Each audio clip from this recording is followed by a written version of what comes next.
जय श्री हरि विष्णु।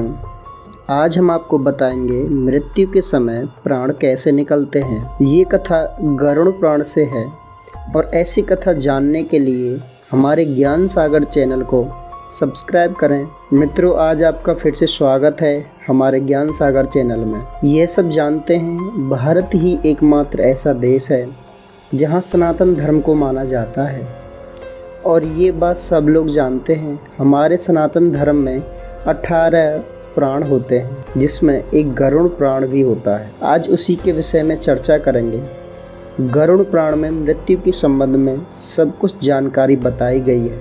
आज का ज्ञान रहेगा मृत्यु के समय प्राण कैसे निकलते हैं। ज़्यादा समय न लेते हुए आज के ज्ञान की शुरू करते हैं। जैसा कि हम सब लोग जानते हैं, मनुष्य समय समय पर अपने कपड़े बदलता रहता है, उसी प्रकार आत्मा भी समय के अनुसार शरीर बदलती रहती है। एक बार गरुड़ जी ने भगवान श्री हरि से पूछा, हे प्रभु, जीव की मृत्यु कैसे होती है और शरीर से आत्माएं कैसे निकलती हैं? और कहा, हे प्रभु, जब आत्मा शरीर से अलग होती है तो कैसी दशा होती है?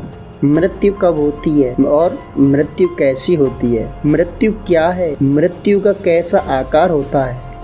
मृत्यु कैसे रंग की अथवा रूप की होती है? मुझे सब कुछ विस्तार पूर्वक बताइए और मेरे मन की जिज्ञासा को प्रभु शांत कीजिए। तब श्री हरि ने अपने सेवक गरुड़ से कहा, मैं तुम्हें इसे विस्तार से वर्णन करूंगा, तुम ध्यान पूर्वक सुनना।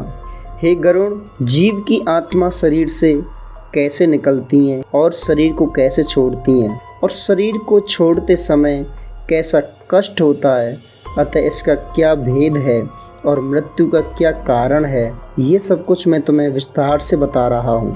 प्रकृति अपना नियम नहीं बदलती है। पेड़ पतझड़ हो जाता है तो पुनः हरे भरे हो जाते हैं, अतः ऋतुओं भी बदलती रहती हैं। गरुड़ पुराण के अनुसार 6 ऋतुएं बताई जाती, समय समय पर बदलती रहती हैं।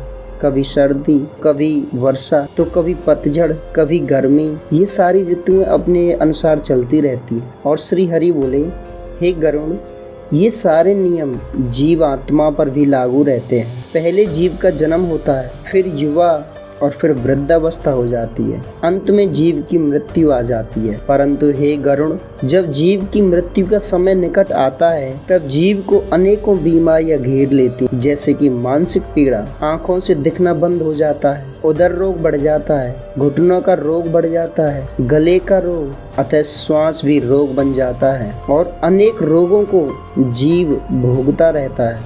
बहुत कष्ट होता है जीव को अंत समय में। हे गरुड़, जीव जैसा कर्म करता है वो उसे वैसे ही याद आता रहता है। ये पूरी रील उसकी आंखों में चलती रहती है। जीव आत्मा कुछ भी कहना चाहती है तो वो कह नहीं पाती है और उसके पास परिवारजन बैठे रहते हैं, फिर भी वो कुछ नहीं बोल पाते हैं और ना ही कोई उसके इशारे को समझ पाते हैं। जब मृत्यु का समय बिल्कुल नजदीक होता है तो उसकी सांसें रुकने लग जाती हैं।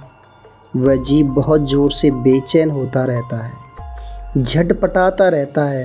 श्वासों के माध्यम से जीव के प्राण एक जगह इकट्ठे हो जाते हैं। जीव की 5 इंद्रियां एक एक करके अपना काम करना बंद कर देती हैं। सबसे बाद में जीव की सुनने की शक्ति खत्म हो जाती है। जब प्राण निकलने वाले होते हैं तो उस समय से कुछ क्षण पहले शरीर सुन्न हो जाता और मूर्छा आने लग जाती, जैसे उसे इतनी वेदना होती है।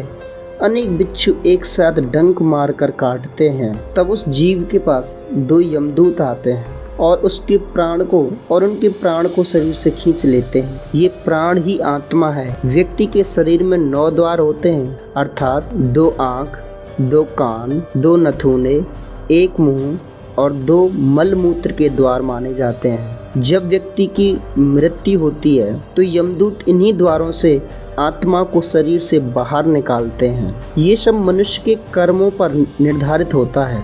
अगर मनुष्य भगवान का भक्त होता है तो कोई संत महात्मा और कोई पुण्य आत्मा जो कि तपस्या करके देह छोड़ता है तो उसकी 10वें द्वार से ब्रह्मरंध्रा से आत्मा निकलती है, जिसे हम ब्रह्मांड कहते हैं। जो लोग कथा भागवत ज्ञान की कथा सुनते हैं उनकी आत्मा मुंह के द्वारा निकलती हैं। जो लोग ज्ञान सुनने वाले होते हैं उनकी आत्मा कान के द्वारा निकलती है।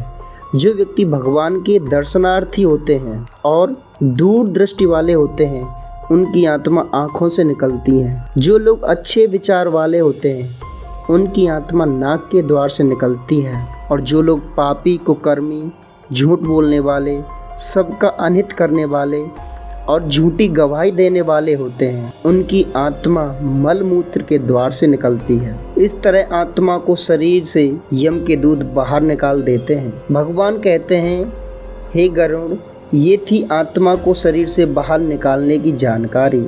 अगली कथा में हम शरीर से अलग हुई आत्मा और देह के बारे में जानकारी देने की कोशिश करेंगे।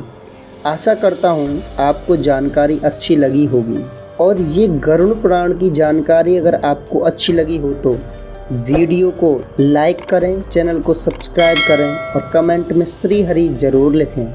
श्री हरि।